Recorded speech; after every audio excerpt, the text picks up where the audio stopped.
Halo guys, balik lagi bersama Bang Theo di sini. Kali ini Bang Theo akan melanjutkan cerita Again the Sky Supreme. Buat kalian yang penasaran, langsung saja ya simak video kali ini. Melihat Tanyun terluka parah dan Tae Song Song tiba-tiba berdiri dan berteriak dengan cemas. Di puncak gunung, Mu Mengyi, Song Xiao dan Toba Yingying menangis. Shen Subing yang ada di pavilion memandang Tanyun dengan tangisan yang memilukan. Para kepala divisi dan para murid memandang Shen Subing. Beberapa menduga bahwa Shen Subing jatuh cinta dengan Tanyun yang merupakan muridnya sendiri. Dan sebagian menduga bahwa Shen Subing dapat duduk di posisi kepala berjasa gerbang suci. Itu semua berkat Tanyun. Jadi wajar jika dia menangis saat melihat Tanyun terluka parah. Pada saat ini, Shen Subing tidak peduli apa yang dipikirkan orang lain. Lalu dia berteriak, "Tanyun, cepat larilah!"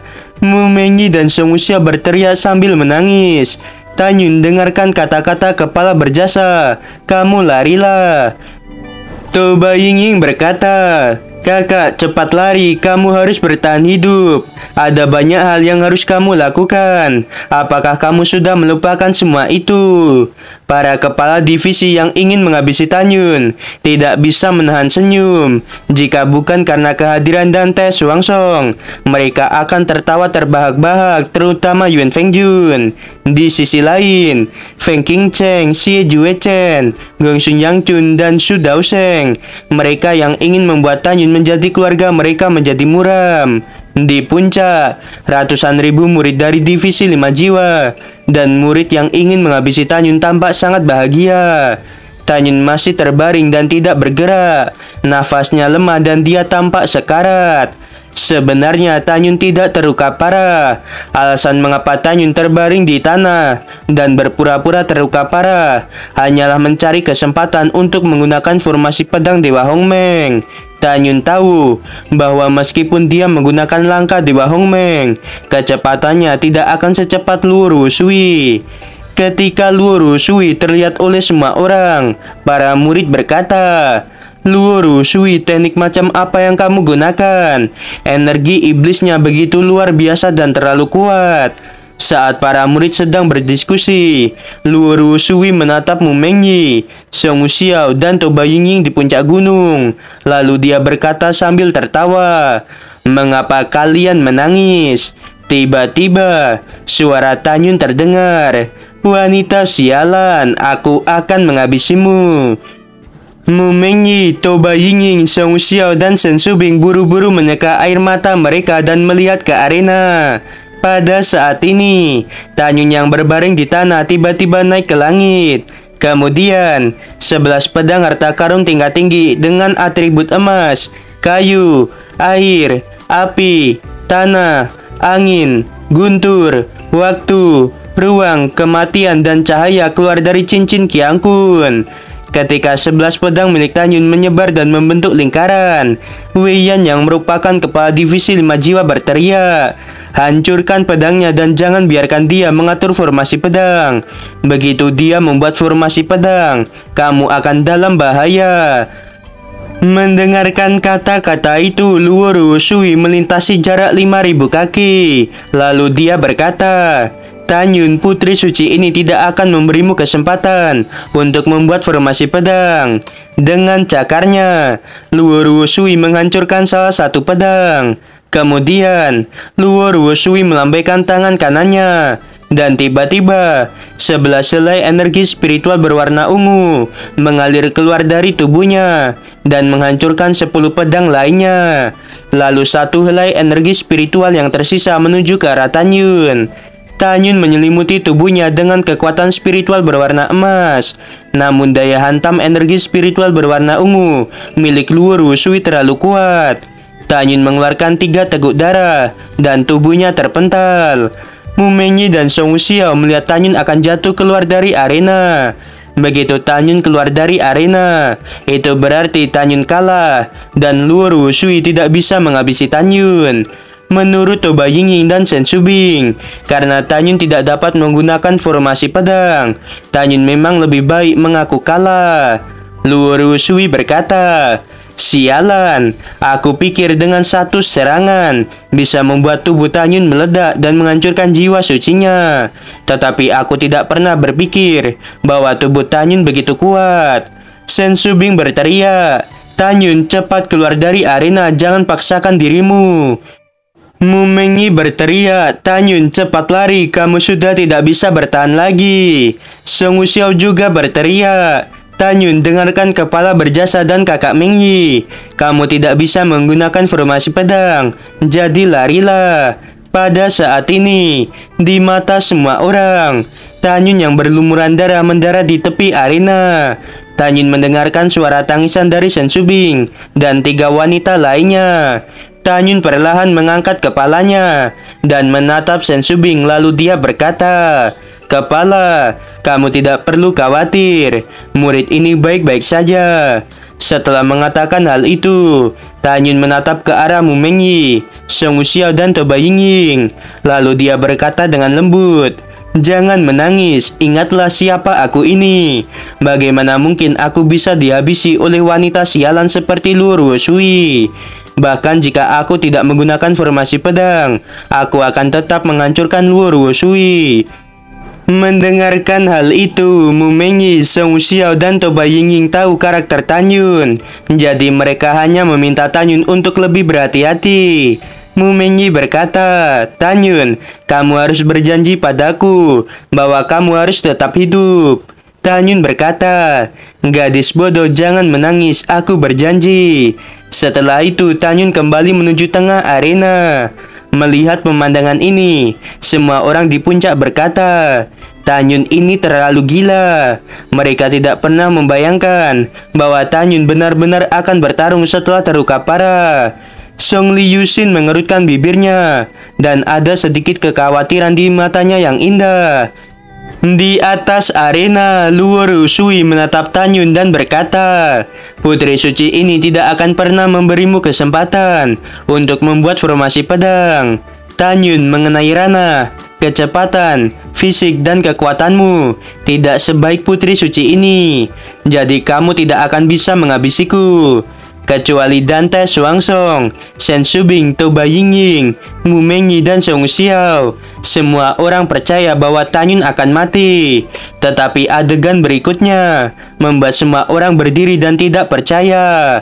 Tanyun menatap Luo Shui dan berkata, "Aku akan menunjukkan bagaimana caraku menghabisimu. Garis keturunan Hongmeng aktifkan." Segera, darah Hongmeng di tubuh Tanyun mendidih, dan kemudian ada semburan suara tulang dari tubuhnya. Segera setelah itu, tubuh Tanyun melonjak menjadi setinggi 10 kaki. Mata Tanyun mengungkapkan niat membunuh yang mengerikan. Sekarang baik kecepatan atau kekuatan fisik Tanyun meningkat 2 kali lipat. Luo Shui berkata, "Putri suci ini ingin melihat seberapa kuatnya dirimu." Luo Shui yang berdiri di langit, dia melambaikan tangan kanannya. Segera 12 helai energi spiritual ungu yang berbentuk seperti naga melesat menuju Tanyun. Setelah energi spiritual berbentuk naga mengenai dada Tanyun, energi spiritual itu langsung menghilang. Rambut Tanyun acak-acakan dan dia mengeluarkan seteguk darah. Dia mengangkat lengan kanannya dan mengayunkannya ke arah Luo Shui. Tangan kanan Luo Shui mencoba menahan serangan Tanyun. Lalu dia berteriak, "Bagaimana tubuhmu bisa begitu kuat secara tiba-tiba?" Dalam teriakan Luo Shui, 5 jari tangan kanannya menjadi patah. Kemudian, Tanyun memukul bahu kanan Luo Shui dengan tangan kanannya. Tangan kanan Luo Shui hancur berkeping-keping, dan dia memuntahkan seteguk darah. Lalu tubuhnya terpental ribuan kaki jauhnya. Tanyun mengeluarkan raungan seperti binatang buas. Dia menggunakan langkah Dewa Hongmeng. Tubuhnya yang besar melintas sejauh 6.000 kaki. Jika Luo Shui tidak memiliki tubuh suci Yin, kemungkinan besar dia akan mati saat terkena serangan Tanyun. Luo Shui berkata, "Tanyun, hari ini aku tetap akan menghabisimu." Tubuh Luo Shui tiba-tiba melayang di udara dan muncul di atas kepala Tanyun. Lalu dia menyayat leher Tanyun seperti kilat menggunakan cakarnya. Segera darah menyembur keluar dari leher Tanyun. Tanyun meraung, dan tangannya mencoba menangkap Luo Shui. Sosok Luo Shui melintas, dan muncul di belakang Tanyun. Cakar tangan kirinya mencakar punggung Tanyun. Luo Shui terus-menerus menyerang Tanyun. Karena dia sangat cepat, membuat Tanyun tidak bisa menangkapnya. Di mata semua orang, Tanyun dicakar oleh Luo Shui secara bertubi-tubi. Seng Wuxiao sangat tertekan. Lalu dia bersenderan di dada Mu Mengyi sambil menangis. Luo Shui berkata, "Sudah waktunya untuk menghabisimu." Luo Shui berputar di punggung Tanyun seperti ular. Lalu dia mengangkat lengan kirinya dan ingin memasukkan cakarnya ke dalam tenggorokan Tanyun. Tiba-tiba, Tanyun yang awalnya tampak kelelahan menjadi penuh energi. Dia mengangkat tangan kirinya dan meraih lengan kiri Luo Shui yang terangkat. Luo Shui berkata, "Kamu ternyata hanya berpura-pura." Luo Shui berteriak, dan lengan kirinya dipatahkan secara paksa oleh Tanyun. Tanyun membalikan tangan kanannya dan memegang Luo Shui. Tanyun berkata, "Bukankah kamu bisa bergerak dengan cepat? Hei wanita sialan, apakah kamu pikir dengan memiliki tubuh suci yin yang langka, lalu kamu dapat menghabisiku? Itu hanya ada di mimpi." Tanyun ingin melampiaskan kemarahannya. Tangan kanannya meremas tubuh Luo Shui. Wajah Luo Shui yang menunjukkan rasa sakit, dan untaian darah mengalir keluar dari telinga, hidung, dan bibirnya. Luo Shui berkata, "Tanyun, jangan habisi aku. Selama kamu tidak menghabisiku, aku bersedia melayani kamu sebagai budak dan pembantu selama sisa hidupku."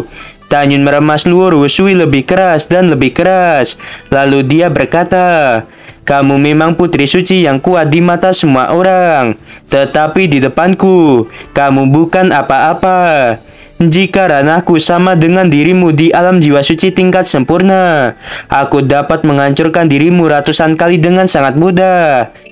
Jika kamu ingin menjadi budakku, kamu tidak memenuhi syarat sama sekali. Kamu tidak layak."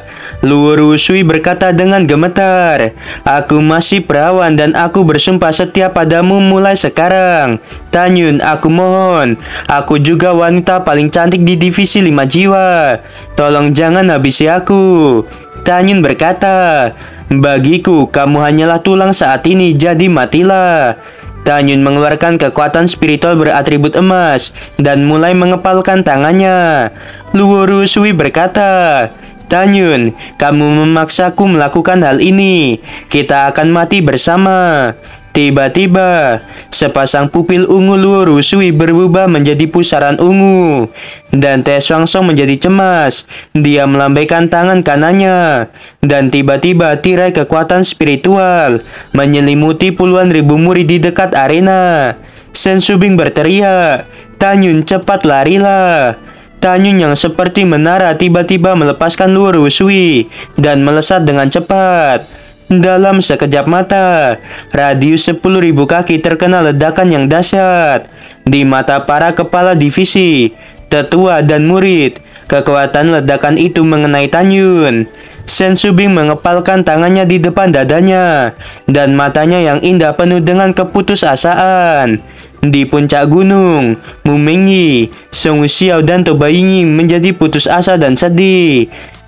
Kekuatan penghancur dari Luo Shui benar-benar terlalu kuat. Kekuatan ledakan itu bahkan menyebabkan tirai cahaya spiritual yang menyelimuti puluhan ribu murid menjadi bergetar hebat. Song Liyuxin bergumam, "Kematian satu generasi terhebat merupakan kerugian bagi keluarga Song Li." Feng Qingcheng bergumam, "Aku tidak bisa mendapatkan orang jenius seperti Tanyun." Duan Changqiong tersenyum dan bergumam, "Dengan cara ini, lelaki tua ini telah menyelesaikan perintah dari kepala istana Suge." Tiba-tiba, senyum Duan Changqiong menghilang. Dia berdiri dari tempat duduknya dan berkata, "Apa Tanyun tidak mati?" Dan Te Swangsong dan Shen Shubing yang awalnya putus asa menjadi bersemangat. Di mata semua orang ketika ledakan menghilang, sesosok berlumuran darah muncul di depan mereka. Toba Yingying berkata dengan gembira, Dua kakak ipar kakakku masih hidup. Mu Mengyi dan Song Xiao menangis bahagia. Para murid berteriak, Tanyun ini masih hidup, apakah ini mimpi? Bagaimana ini mungkin? Apakah Tanyun seorang manusia? Ini menakutkan. Dia hanya di alam jiwa suci tingkat ketiga, tetapi dia selamat dari ledakan orang di alam jiwa suci tingkat sempurna. Pada saat ini, Tanyun berdiri dengan tegas di atas langit. Tanyun menatap para murid yang berpartisipasi dalam kompetisi. Lalu dia berkata dengan tegas, "Aku tahu beberapa dari kalian ingin menghabisiku. Baiklah, aku akan memberi kalian kesempatan di babak ketiga. Selain itu, aku akan menjadi nomor 1 dalam kompetisi ini. Jika kalian menghalangiku, maka nasib kalian seperti Luo Shui." Setelah berbicara, Tanyun melirik Yuan Fengjun dan berkata, "Maafkan junior ini selalu membuatmu kecewa." Oke guys, mungkin nanti malam Mimin bakal upload lagi ya karena besok mau libur. Dan sebenarnya ini tuh 2 episode teman-teman, tapi Mimin ringkas sedikit ya karena terlalu bertele-tele waktu pertempuran ya, jadi Mimin singkat aja. Oke, sebelum video berakhir Mimin mau bilang sungguh membagongkan. Terima kasih.